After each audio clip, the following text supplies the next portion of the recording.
कृपा सिंधु नर रूप हरि महामोह तम पुंज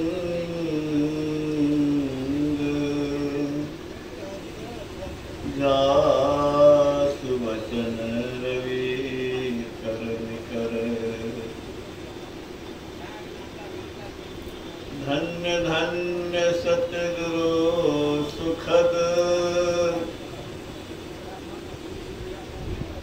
महिमा कही न जाए जो कुछ कहूँ तुम्हारी कृपा मोते कठिन प्रसाद। श्री सद्गुरु महाराज की जय। पूज्य गुरुजन सत्संग अनुरागी सज्जन वृंद, पूज्य माता बहनों, बहुत दिनों के पश्चात इस प्रांगण में सत्संग का अवसर मुझे मिला है।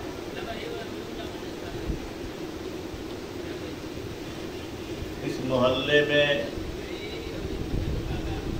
पहला सत्संगी के रूप में रामचंद्र बाबू को जानता। 1984 ईस्वी में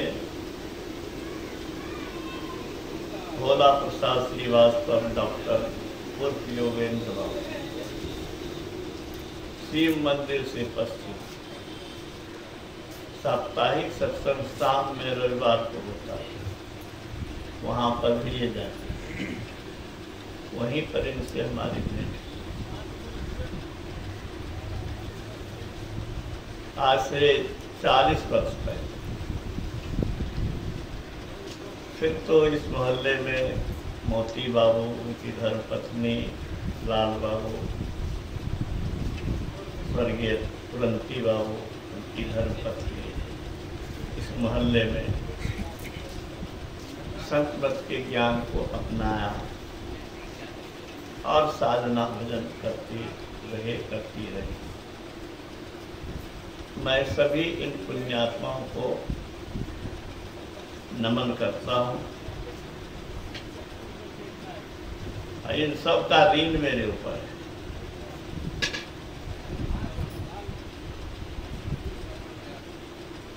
मुझे यहाँ आना ही था, इसीलिए आना था कि ये हमारे यहाँ कितनी बार गई, कितनी बार भजन गाई। विशेषता क्या थी? मैं समझता हूँ कि पढ़ी लिखी तो थी नहीं, किताब पढ़ नहीं सकती थी, पदावली पढ़ नहीं सकती थी, लेकिन पदावली तो उनका कितना भजन कंठाग्र था, एक अक्षर मिस नहीं होता था। उस समय सब हमारे सत्संग प्रेमी आश्चर्यित होते थे कि कितना स्मरण शक्ति इनका स्ट्रॉन्ग है। आंख से पढ़ना नहीं, लेकिन मन मस्तिष्क से याद कर लेना, ये अटूट श्रद्धा उनके अंदर थी। और उसका पुण्य प्रताप से आज बच्चे लोग भी फल फूल रहे हैं।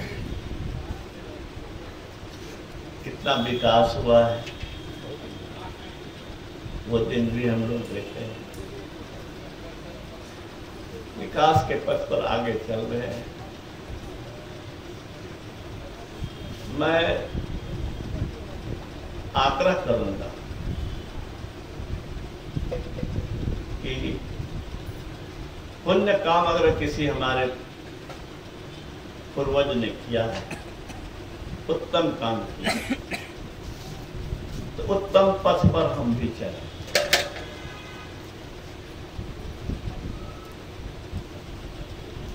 गुरु महाराज ने कहा कि श्रेष्ठ लोगों का कहना नहीं मानता, उसका भला होना संभव नहीं। श्रेष्ठ कौन है? संत और भगवान से बढ़ के श्रेष्ठ कौन होगा?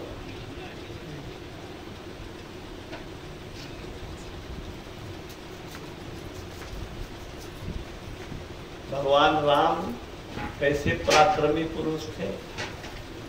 गुरु महाराज के प्रवचन में आया,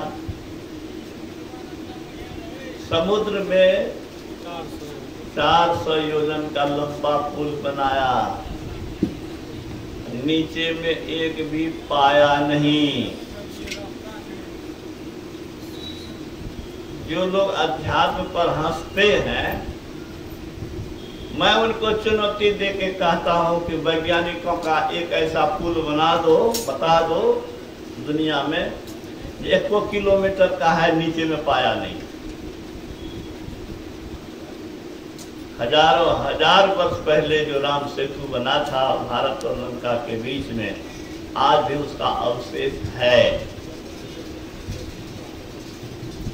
पत्थर पानी पर तैरे, ये वैज्ञानिक के औकात से फाजिल की बात है।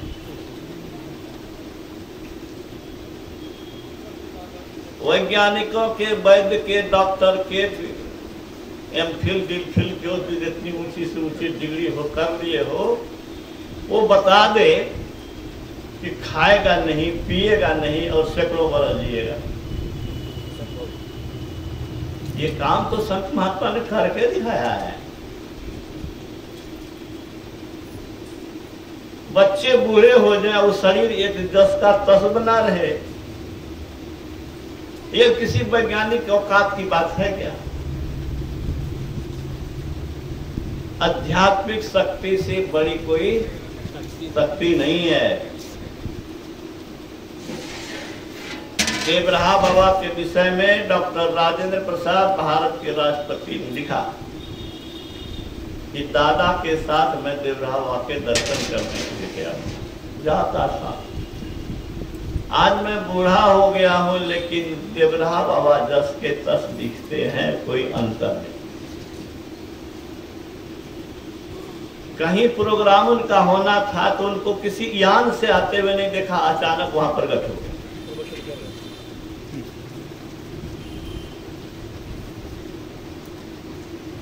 कौन नहीं उनके चरण में गया आशीर्वाद लेने के लिए। 80 ईस्वी में मैं मगध यूनिवर्सिटी बोधगया में वैसे कर रहा था, दिनमान पत्रिका उसमें लिखा था।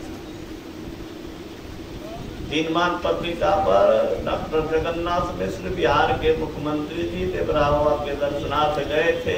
उनके मचान पर वो बैठे हुए हैं और नीचे पैर लटका हुआ है, उस पैर से सटाए हुए अपने मस्तक को और शान से फोटो दिलवा दिया। ये देखिए, मैं संत महात्मा के चरण को अपने मस्तक पर लिया, बहुत प्रफुल्लित थे। तो संत का जो पंथ है वह मनुष्य को देवता ही नहीं, देवता से भी ऊपर उठाता है।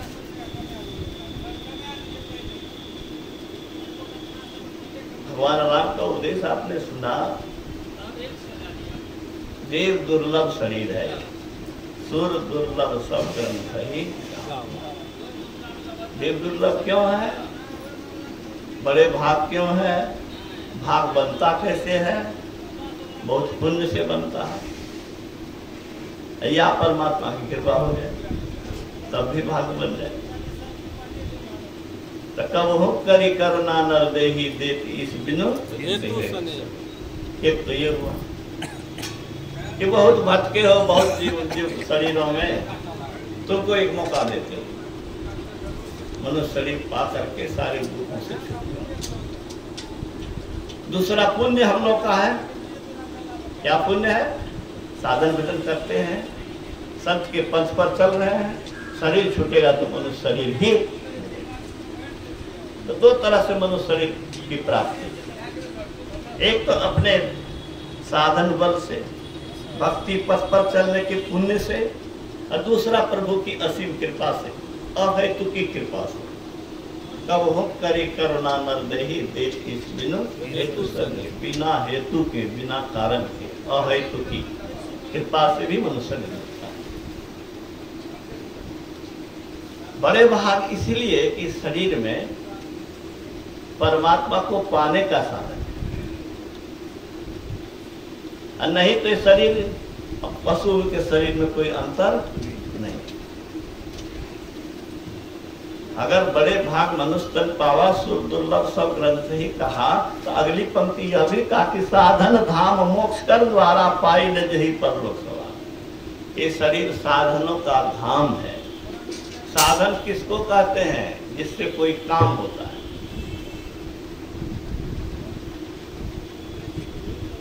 इस शरीर में साधन कौन चीज का है? ब्रह्म ज्योति और ब्रह्मनाद का साधन है जो परमात्मा तक पहुंचाता है और मोक्ष दिलाता है। जीव को क्या कहता है? मुक्त बना देता है। जीव को शिव कहो कि शिव से भी ऊपर पीव को। शिव तो शरीर के अंदर हो गया। शिव जी को भी जलने का डर होता था ना। भस्मासुर तो आशीर्वाद दिया कि जिसके मस्तक पर हाथ दोगे वो जल जाएगा, तो इसी को जलाने के लिए चला। अब पार्वती जी को अपनाना चाहा तो शिव जी भी प्राण लेके भागे। तो गुरु महाराज ने कहा कि शिव जी को भी डर होता, लेकिन पीव को कोई डर नहीं। ठीक है, तो जीव शिव ही नहीं पीव भी बनता है, परमात्मा बनता है। हम लोग भगवान महावीर कहते हैं, भगवान महाबुद्ध कहते हैं। इनको भगवान कहिए कि नहीं कहिए, भगवान बन चुके। भगवान क्या, परमात्मा बन चुके। भगवान तो नीचे का शब्द है। 6 ऐश्वर्यों से युक्त है वह भगवान है, भगवान से ऊपर। हम लोग संत क्यों कहते हैं? संत से ऊंचा कोई पद हो मैं नहीं जानता, गुरु महाराज ने कहा। जानत तुम ही होई जाई। ये जीव जब परमात्मा को जानता है तो परमात्मा ही हो जाता है।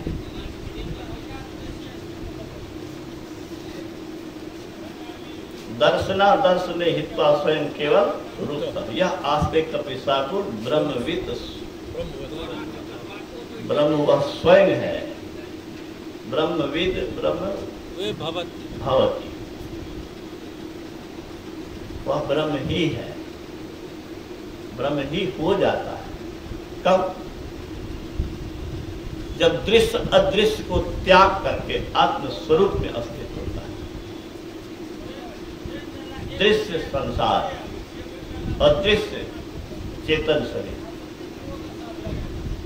अव्यक्त शरीर, उन शरीरों को त्याग करके जो आत्म स्वरूप में स्थित होता है वह ब्रह्म ही हो जाता है। मैं बराबर कहता हूं कि फुटबॉल के अंदर की हवा बंद रहेगी। कमरे में बंद कर दो, किवाड़ लगा दो, बहुत दिन के बाद जाओ, कमरे में हवा दुर्गंध करेगा। क्यों दुर्गंध करने लगा भाई? बाहर की हवा से संपर्क टूट गया। हम लोग भी इस पिंजरे के, शरीर की पिंजरे के अंदर में बंद हैं, इसीलिए दुर्गंधित है, इसीलिए बीमारियां हैं, इसीलिए विकार है। तो बंद समुद्र में मिलता है तो समुद्र ही हो गया वह। फुटबॉल की हवा या टायर के अंदर की हवा स्वतंत्र नहीं है, लेकिन उसमें अगर छिद्र कर दिया जाए तो वही हवा बाहर से मिल करके स्वतंत्र हो जाएगी और कहीं से कहीं चली जाएगी। हम लोग के शरीर के अंदर भी आज्ञा चक्र में वह छिद्र है, जिस छिद्र से ये जीव जो है बंधन की दशा से मुक्त होकर के मुक्तावस्था की ओर प्रस्थान करता है। यह भी एक साधन है। आज्ञा चक्र जो है वह द्वार है, उस द्वार में प्रविष्ट होकर के हम आत्म स्वरूप में स्थित होकर के परमात्मा बन सकते हैं। बहुत गौर से तू सुन रही हो, अवसर नहीं खोना। हम जब ब्रह्म बन सकते हैं तो हम चपरासी बनने के लिए क्यों सोचें, कुत्ता बिल्ली बनने के लिए क्यों सोचें? अरे जो विद्यार्थी कलेक्टर बन सकता है उसमें अगर प्रतिभा है, क्षमता है, अवसर है, वह अगर चपरासी बनने के लिए सोचे तो उसकी बुद्धि को धिक्कार है। हम आप सब कोई के अंदर ने परमात्मा ने सबको समान अवसर दिया है, समान सुविधा दिया है,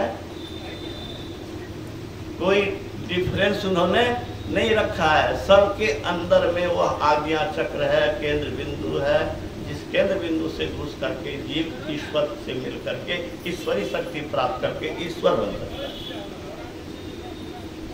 मनुष्य शरीर ये सीख के लिए है, नहीं तो आप सुन रहे थे कि खाना पीना सोना बाल बच्चा पैदा करना, ये सब काम तो पशु पक्षी भी करते हैं। बल्कि हमारे मन में कभी कभी होता है कि शुगर जितना चाव से खाना खाता है उतना चाव से आप हम भोजनों नहीं करते, उसको तो उसी में विशेष रस मिलता है। अरे जिह्वा में ही रस खोजोगे, शरीर इंद्रियों में ही रस खोजोगे, तो ये कौन विशेषता है? हमारे लाल बाबू ने समझाया और गुरु महाराज ने भी कहा, सोचा पक्षी बहुत अच्छा घर बना लिया, कोयल बहुत अच्छा कूक भर लिया, जो घोड़ा अच्छी चाल चलता है उसकी बड़ी कीमत होती है। अब तो जमाना लग गया, हम लोग जब हाई स्कूल कॉलेज वगैरह हम पढ़ते थे तो सहेसा घोड़ा, तो मुल्तानी घोड़ा, कनकन घोड़ा, अभी भी सौगर और रानी पट्टी तरफ हाँ सब आता है, कभी कभी बाजार में देखते हैं। तो बड़े बड़े शौकीन लोग बड़े बड़े कीमती घोड़े रखते। तो गुरु महाराज ने कहा कि जो घोड़ा अच्छी चाल चलता है, देह हिलने नहीं पाता। हाँ, 7.5 घोड़ा है तो कहता था कि देह हिलवो नहीं करे, उतना तेजी से दौड़ता। हाँ, जो कुत्ता सुन करके चोर डकैत हत्यारा का पता लगाता है, उसको क्या सुविधा नहीं मिलती है गवर्नमेंट की तरफ से। तो गुरु महाराज ने कहा, इन सब बातों का उदाहरण देके कहा कि मनुष्य में भी अगर कुछ कारीगरी आ गई, कुछ गुण आ गया तो ये कौन बड़ी बात है। गुण तो पशु पक्षी में भी आ जाता है। तब अंतर क्या है? अंतर यही है कि मनुष्य अपने इंद्रियों को नियंत्रित और संयमित करके भक्ति करके भगवान को पा करके भगवान बन सकता है, ईश्वर बन सकता है, सारे दुखों से सदा के लिए छूट सकता है। और जिस देवी देवता को मनाने जा रहे हो वो देवी देवता तेरे पीछे चलने को विवश होगा। ये मनुष्य शरीर की विशेषता है। मैं कहता हूं कि ये भक्ति का बीज डाल लो बेटे, जो नहीं डाले हो डाल लो। क्या लगता है हमको? मांस मछली नहीं छूटता है, ठीक मांस मछली नहीं छूटता है। तुम्हारे शरीर को काटा जाएगा, कितना छटपटाओगे बताओ। दूसरे को दुख दोगे, तुमको ईश्वर अच्छा करेगा, भला करेगा क्या? दुनिया का मालिक कोई है कि नहीं है? कोई व्यवस्था है कि नहीं? अगर व्यवस्था नहीं है तो कोई भिखमंगा घर में कोई पैदा होता है, कोई लंगड़ा बन के जन्म लेता है, और कोई संपन्न परिवार में सुकोमल बनता है, राजकुमार बनता है, सुख सुविधा भोगता है। कि कुछ बात तो है, जीव तो सब में वही है, लेकिन जिसकी जैसी करनी थी वैसा उसको मिल रहा है। साईं स्वामी जी महाराज कहते थे, अक्टूबर में जो है वह सितंबर का पेंशन खाते हैं। अक्टूबर में सितंबर महीना का सैलरी खाता है, अक्टूबर में अक्टूबर का सैलरी नहीं खाता है, मिलेगा अंतिम में। तो पूर्व जन्म में जो काम किए हैं वही इस जन्म में मिल रहा है। अभी अच्छा करोगे भविष्य अच्छा होगा। कहता हूं कहीं जात हूं, कहा जो मान हमार, जाकर गर तुम काटी है तो गला काट तो। कहता हूं कहीं जात हूं, कहा जो मान हमार कबीर साहब, जाकर मांस तू खई है सो खई है मांस कहा। कि मन गढ़न बात नहीं है, मांस का जानो अर्थ।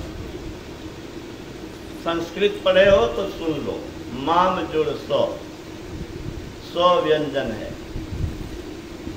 ठीक है। म हलंत के बाद अगर व्यंजन आएगा तो अनुस्वार में बदल जाएगा, इसलिए मांस हो जाता है। म हलंत उठ के ऊपर चला गया, अनुस्वार हो गया, ये संधि विच्छेद का नियम है। माम सो, माम मैंने क्या, मुझे, सो मैंने वह, मुझे वह क्या करेगा, पूजेगा। हम उसको खाए हैं तो वह भी हमको खाएगा। अंग्रेजी उसका नाम क्या है हमारे क्या, मीट। मीट। मी में ईट लगा दो ना, मीट हुआ। मुझे खाना, हमको सब स्वीकार है, हमको सब स्वीकार है। तुमको खा रहे हैं, तुम कल हमको भी खाना, कोई बात नहीं। यही चाहते हो क्या? या तो बौद्धिक स्तर पर सोचो या स्वास्थ्य के स्तर दृष्टि से सोचो, स्वास्थ्य की दृष्टि से सोचो।